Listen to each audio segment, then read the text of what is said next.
Hello friends, एक बार फिर से हमारे चैनल पर आपका स्वागत है। मेरा नाम विनायक त्रिपाठी है। मेरे चैनल का नाम है स्मार्ट प्रेप विद मी। आइए समझते हैं आज एसपीजी के बारे में।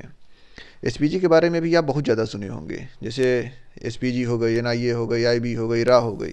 तो ये सब बहुत ज़्यादा चर्चा में रहती हैं एजेंसियाँ, तो इनके बारे में आप सुने ही होंगे। अब एसपीजी क्या है? जो प्रधानमंत्री की सुरक्षा करती है। आप देखते होंगे, अभी हम आपको दिखाएंगे फोटो में आगे, कि जो प्रधानमंत्री की सुरक्षा करती हैं ब्लैक कैट कमांडो होते हैं। ब्लैक कैट वो बहुत ज़्यादा ट्रेंड होते हैं, बहुत ज़्यादा उनको मतलब कि ट्रेनिंग दी जाती है, डिप्यूटेशन पे रखे जाते हैं। उनकी सर्विस भी बहुत कम होती है। तो वो इतने खतरनाक होते हैं, इतने खतरनाक कि मान लीजिए कि कोई परिंदा भी पर नहीं मार सकता प्रधानमंत्री पर, इतने ज़्यादा खतरनाक होते हैं। बहुत बार न्यूज़ में रहती है। उसका जब एक दिन भी होता है, मतलब कि एसपीजी डे मनाया जाता है, तो आप वहाँ भी देखिए, कभी गूगल यूट्यूब पर डाल के देखिए, वहाँ वीडियो डले रहते हैं। तो कितने खतरनाक उनके कारनामे रहते हैं, कितना वो एक्टिवेट रहते हैं, कितने अलर्ट रहते हैं। तो आज हम कुछ उसकी बुनियादी बातों के बारे में बताने वाले हैं। मतलब कि बेसिक्स क्या है उसके एसपीजी के, कब शुरू हुआ, क्यों बनाया गया, कैसे बनाया गया, क्यों ज़रूरत पड़ी, आज कैसे काम करती है, आगे कैसे काम करेगी, किसको किसको सिक्योरिटी मिली हुई है। स्पेशल स्पेशल प्रोटेक्शन ग्रुप्स इसका नाम है। ये 1988 में बना और 2019 में इसमें अमेंडमेंट किया गया। तो आइए पूरी तरह से इसको समझते हैं। हम यहाँ कुछ इसके हिस्ट्री के बारे में की पॉइंट्स लिखे हुए हैं। अगर आप नोट्स बनाना चाहते हैं, डाउनलोड करना चाहते हैं, कुछ भी करना चाहते हैं, स्क्रीनशॉट लेना चाहते हैं, तो आप यहाँ से ले सकते हैं। इसको हम थोड़ा डिटेल में आपको बता देते हैं। दोस्तों, क्या है कि जो भी हमारे देश में वीआईपी होते हैं, वीवीआईपी होते हैं, उनकी सुरक्षा की जिम्मेदारी तो पुलिस की होती है। मतलब कि देश की भी जिम्मेदारी है कि जो महत्वपूर्ण लोग हैं, जो देश से जुड़े हुए हैं, जो डेमोक्रेसी से जुड़े हुए हैं, उनकी सुरक्षा बहुत ज़रूरी है, तभी देश चलेगा। तो हमारे देश में जब से हमारा देश स्वतंत्र हुआ 1947 से, 50 में गणतंत्र हुआ, 52 में चुनाव हुए, प्रधानमंत्री, राष्ट्रपति ये सब बनना शुरू हुए। तो 1981 तक क्या होता था कि जो इसकी रिस्पॉन्सिबिलिटी थी, जैसे कि आप देखते होंगे बहुत जो महत्वपूर्ण ऑफिस हैं वो दिल्ली में है, न्यू दिल्ली में है। तो जो दिल्ली पुलिस की जिम्मेदारी होती थी कि वो प्रधानमंत्री की सुरक्षा करें, और भी जो वीवीआईपी होते हैं उनकी सुरक्षा करें। डीसीपी रैंक के अधिकारी जो होते हैं उनको ये जिम्मेदारी दी गई थी। फिर उसके बाद क्या हुआ कि और भी ज़रूरत समझा गया। अब 1981 के बाद फिर उसको स्पेशल टास्क फोर्स बनाया गया। और ये सब काम देखता कौन है? Intelligence bureau, IB. आईबी क्या है कि हमारे देश में बाहर इन सब जगहों पर देखती है। सुरक्षा की जिम्मेदारी, खुफिया चीज़ों के बारे में जानकारी इकट्ठा करना आईबी का काम है। तो इसी के अंतर्गत आईबी के सहयोग से अक्टूबर 1981 में पहले प्रधानमंत्री क्या होता था कि उनके मतलब कि उनको सुरक्षा दी जाती थी जब कभी बाहर मतलब कि प्रोग्राम में रहते थे या फिर ऑफिस में रहते थे। तो यहाँ पर क्या कहा गया कि उनको ट्रांसपोर्ट के रूप में, रोड स्कॉट्स के रूप में यहाँ भी सिक्योरिटी दी जाएगी। मतलब अब काफिले वाली बात आ गई कि जब प्रधानमंत्री का काफिला चलेगा तो उस पर कोई अटैक न हो जाए, कोई हमला न हो जाए, उनको मिसलीड न किया जाए, उनको इंटरप्ट न किया जाए बीच में। तो इसके लिए, इन सब चीज़ों के लिए एसटीएफ के अंतर्गत एक यूनिट बनाई गई और आईबी के सहयोग से, कि अब एस्कॉर्ट और ट्रांसपोर्टेशन में जब कभी आ रहे हैं, जा रहे हैं प्लेन से या किसी भी चीज़ से, तो उनको पूरी सिक्योरिटी दी जाए। उसके बाद थर्ड नंबर पे देखेंगे कि इसी के तहत फिर एसटीएफ के अंतर्गत और थोड़ा संशोधन किया गया और एक यूनिट बनाया गया जो कि प्रधानमंत्री की सुरक्षा करे। अब यहाँ सुरक्षा करने के लिए यूनिट बनाने की जरूरत क्यों पड़ी? क्योंकि जो उस समय वर्तमान प्रधानमंत्री थी इंदिरा गांधी जी, उनकी 1984 में हत्या हो गई थी। जब उनकी हत्या हो गई तो यहाँ से मैटर और गंभीर हो गया कि प्रधानमंत्री की सुरक्षा अब एक वाकई में ज़रूरी विषय बन गया, एक महत्वपूर्ण विषय बन गया। क्योंकि अभी तक तो सिक्योरिटी, मतलब जो सिक्योरिटी एजेंट्स थे या फिर सिक्योरिटी एजेंसियाँ थी, वो सिक्योरिटी तो दे रही थी, लेकिन उस तरह कोई खतरे नहीं मौजूद थे, क्योंकि कोई भी प्रधानमंत्री इससे पहले इस तरह उनकी डेथ नहीं हुई थी। तो जब हत्या हो गई इंदिरा गांधी जी की, तो इसकी बहुत ज़्यादा ज़रूरत समझी जाने लगी। तो इसी के लिए फिर 1985 में बीरबल नाथ की उसमें मतलब की अध्यक्षता में एक कमेटी बनाई गई। इस कमेटी ने अपना रिकमेंडेशन सौंपा। उसके बाद इसी में फिर यहाँ पर स्पेशल प्रोटेक्शन यूनिट, एसपीयू नाम से एक एजेंसी बनाई गई कि अब वो पूरी तरह से, ये इंडिपेंडेंट एजेंसी थी, मतलब कि पूरी तरह स्वतंत्र थी, सेंट्रल गवर्नमेंट के अंतर्गत काम करती थी। तो इसको बनाया गया 1985 में ही। इसका नाम बदलकर एसपीजी रख दिया गया, स्पेशल प्रोटेक्शन ग्रुप रख दिया गया। और इसका जो अधिकारी होगा, जो डायरेक्टर होगा, वो आईजी रैंक का पुलिस अधिकारी होगा, इंस्पेक्टर जनरल ऑफ पुलिस के रैंक का होगा। और आईपीएस होगा। आईपीएस क्या है? इंडियन पुलिस सर्विस है, जैसे आईएएस, आईपीएस, ये जो अखिल भारतीय सेवाएं हैं, यहाँ से आईपीएस जो चुने जाते हैं, उनको आईजी रैंक तक जब पहुँच जाते हैं तब उनको इसकी डायरेक्टर के रूप में जिम्मेदारी दी जाती है। अब थोड़ा आगे समझते हैं दोस्तों। अब यहाँ आप देखते चलिए किस तरह से एसपीजी का विकास हो रहा है, किस तरह से एसपीजी जो आज आप देख रहे हैं इतनी खतरनाक है, कैसे उसका विकास हुआ, कैसे धीरे धीरे इतनी ज़्यादा मजबूत हुई।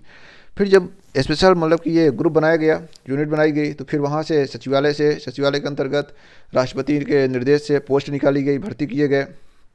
लेकिन वर्तमान में भर्ती इनकी डायरेक्ट भर्ती नहीं होती है। ये जो CA PF के एग्ज़ाम होते हैं या फिर RPF होती हैं, जो रेलवे पुलिस फोर्स होती है, तो इन्हीं से जो ट्रेंड होते हैं, जो कुछ उम्दा पुलिस अधिकारी होते हैं, उम्दा पुलिस से कैडेट्स होते हैं, उनको वहाँ से चुन लिया जाता है, उनको ट्रेनिंग दी जाती है, फिर उनको डेप्यूटेशन पे रखा जाता है कुछ दिन तक, 4 साल 5 साल जो जैसे होता है, उसके नियम अलग हैं। मतलब कि ज़्यादा दिन तक इसको रखा नहीं जाता, जब तक एकदम फिट एकदम मुस्तैद रहना चाहिए। आप देखते होंगे कि जो वो चश्मे लगाते हैं, बैग रखते हैं, उनके पास बहुत ही आधुनिक क्वालिटी की बंदूक होती हैं, राइफल्स होती हैं, उनके पास बुलेट प्रूफ जैकेट होते हैं।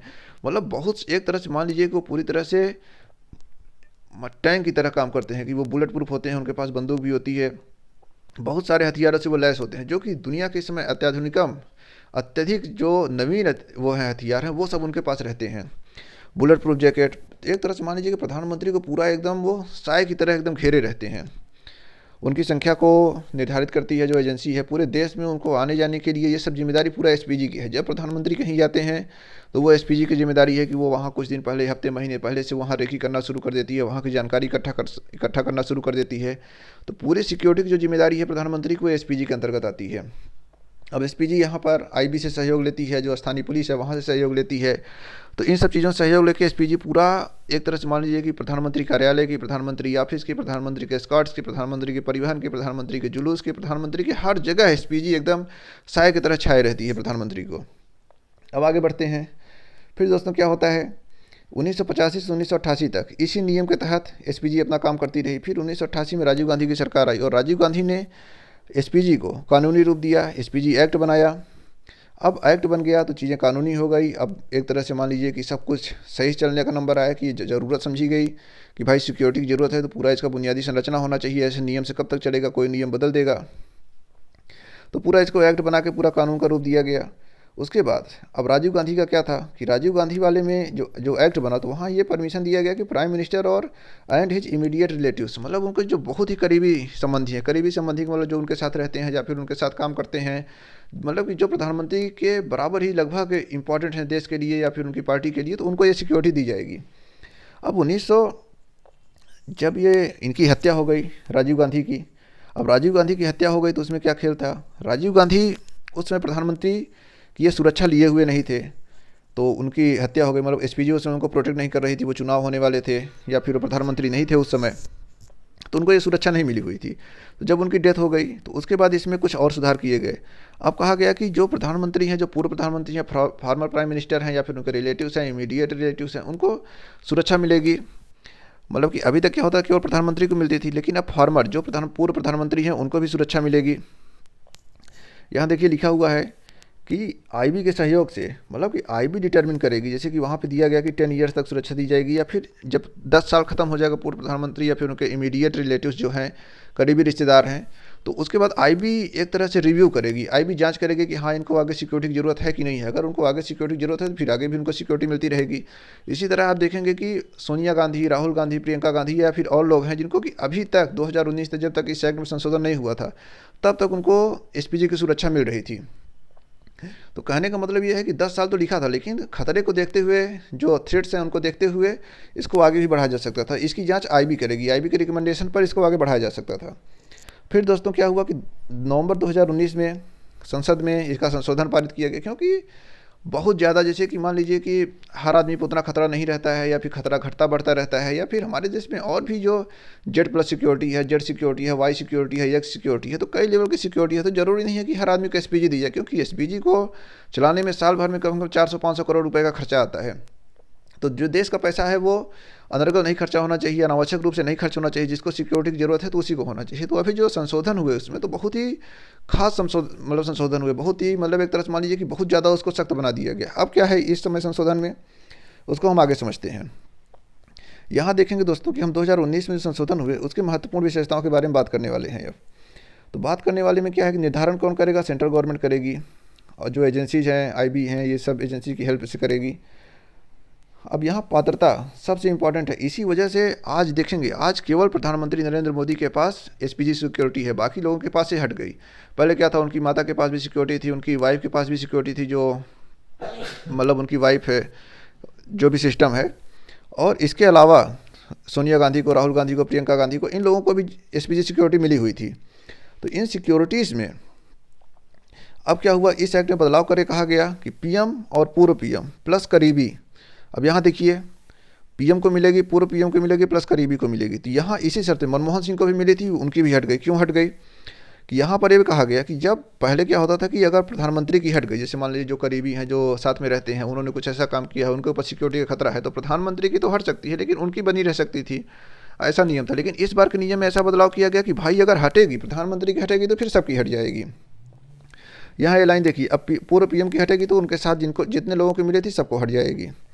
अब यहाँ ये भी मिलेगी, सिक्योरिटी केवल उन्हीं लोगों को मिलेगी जो पीएम के साथ उनके आवास में रहेंगे। पहले क्या होता था कि जो लोग रिलेटिव हैं चाहे जहाँ रहे उनको पूरी सिक्योरिटी दी जाती थी, लेकिन अब क्या है कि ये सिक्योरिटी केवल उन्हीं को मिलेगी जो पीएम के साथ उनके आवास में, उनके ऑफिस में, या फिर जो ऐसे रहते हैं। इसीलिए ये नरेंद्र मोदी की माता लोगों के पास से उसकी सिक्योरिटी हटा दी गई। अब केवल नरेंद्र मोदी के पास इस समय वर्तमान में सिक्योरिटी है। और ये पेरेंट ऑर्गेनाइजेशन क्या है, होम मिनिस्ट्री के अंतर्गत काम करती है। यहाँ हम इसका लोगो दिखाते हैं, ये देखिए, ये एसपीजी का लोगो आपके सामने है। इसके बाद हम देखते हैं कि कुछ इस तरह से देखिए आप यहाँ पर, थोड़ा यहाँ हम बता देते हैं आपको। यहाँ देखिए किस तरह से ये जो एसपीजी पर्सनल हैं, एसपीजी के जो अधिकारी हैं, किस तरह से गाड़ी को प्रोटेक्ट किए हैं। इसके अंदर प्रधानमंत्री बैठे हुए रहते हैं, ये पूरी बुलेट प्रूफ गाड़ी होती है, इसके अंदर हथियार भी लगे होते हैं, पूरी अपनी सुरक्षा कर सकते हैं। एक तरह से बख्तरबंद वाहन की तरह होती है ये गाड़ी। तो ये देखिए चारों तरफ कितने मुस्तैद अधिकारी हैं, तो कितना ज़्यादा इनका एक तरह से महत्वपूर्ण रोल रहता है इसमें, एसपीजी सिक्योरिटी में। प्रधानमंत्री की सुरक्षा में एसपीजी बहुत बड़ा रोल निभाती है। तो दोस्तों अब आगे हम बढ़ते हैं। इस समय केवल मोदी के पास है, क्योंकि नियम में बदलाव कर दिया गया, पीएम पूर्व पीएम। अब पूर्व पीएम में भी जो खेल है कि अगर उनको सिक्योरिटी नहीं है, मतलब ज़रूरत नहीं है, तो फिर उनकी हटा दी जाएगी। अब यहाँ देखते हैं हम आगे, थोड़ा आप और इन नियम को देख लीजिए। अब आगे बढ़ते हैं, यहाँ पर हम यहाँ देखेंगे कि इसका जो फाउंडेशन डे है, एसपीजी डे जो मनाया जाता है, जब एसपीजी बनी थी वो डे है 8 अप्रैल 1985 को। ये पूरी तरह से उत्तरदायित्व लेती है प्रधानमंत्री की सुरक्षा की, देश के अंदर और देश के बाहर भी इसकी गारंटी रहती है सुरक्षा की। तो दोस्तों उम्मीद करते हैं आपको ये वीडियो पूरी तरह से समझ में आया होगा। जो जानकारी आपको चाहिए हम उम्मीद करते हैं आपको मिल गई होगी। अगर आपको कोई और जानकारी चाहिए या फिर आप इस जो PDF लिखा हुआ है इसको आप पढ़ सकते हैं, इसको जान सकते हैं।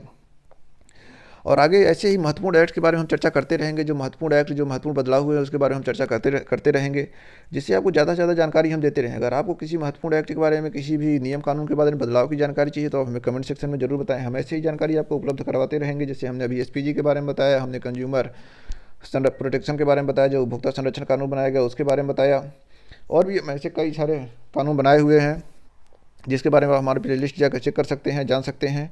तो दोस्तों एसपीजी एक बहुत ही इंपॉर्टेंट एजेंसी है देश के लिए। जिस तरह से आईबी है रहा है, एनआईए है, उसी तरह से एसपीजी भी बहुत इंपॉर्टेंट है। इसके कैडेट्स बहुत ज़्यादा ट्रेंड होते हैं। तो हम इस वीडियो को ज़्यादा आगे नहीं बढ़ाएंगे।